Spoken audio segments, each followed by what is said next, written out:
Good afternoon, everyone.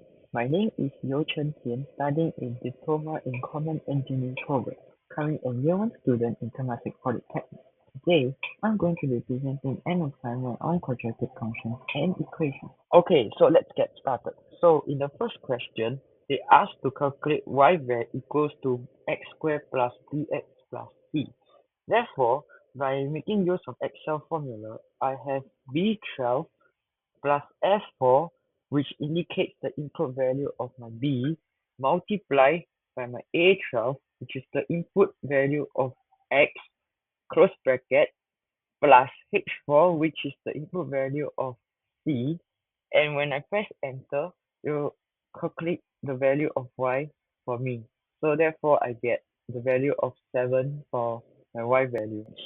See what will happen to the graph and as well as the values for my y equals to x squared plus bx plus c when I change my value of b and c. So let's say we change the value of b to 5 and c to 3.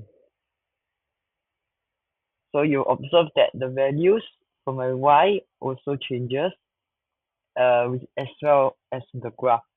So you can tell that the graph has shifted up a little when I change the value of my b and c. Explain the formation of the graph. So for the standard equation y equals to x squared curve, which is also represented by the blue color curve, it is a basic quadratic function where it has a symmetrical curve as its origin where my x and y coordinates are at 0. The graph opens upwards and as x moves away from 0, the y increases. As for the equation y equals to x squared plus bx plus c curve, it's modified from the original equation of my y equals to x squared curve by just adding a b times x and adding a constant c. I'll now then move on to talk about solutions for my question 3.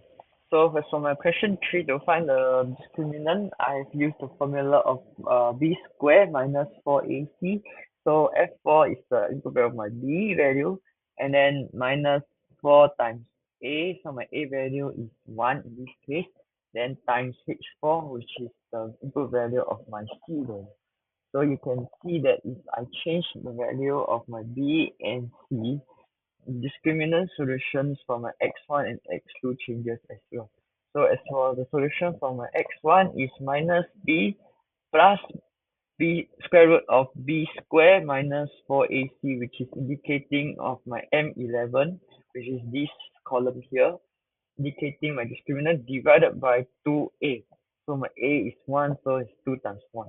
Then similarly for this part here is minus b minus square root of b squared minus 4ac, so same thing, M11, and then divided by 2a.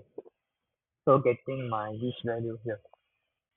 Now then move on to talk about my question 4. So what's my question 4? The equation of my bx will determine whether the graph will shift from the left negative or right positive. So as for the c value, it will determine whether the graph will shift upward or downward depending on my c value. So as for my last question, the discriminant value, if it's a positive, it will have 2 distinct real roots, and if it's 0, it would have 1 real root, and if it's a negative, it will have 0 real roots as is known as complex root. Thanks for listening. This concludes the end of my presentation.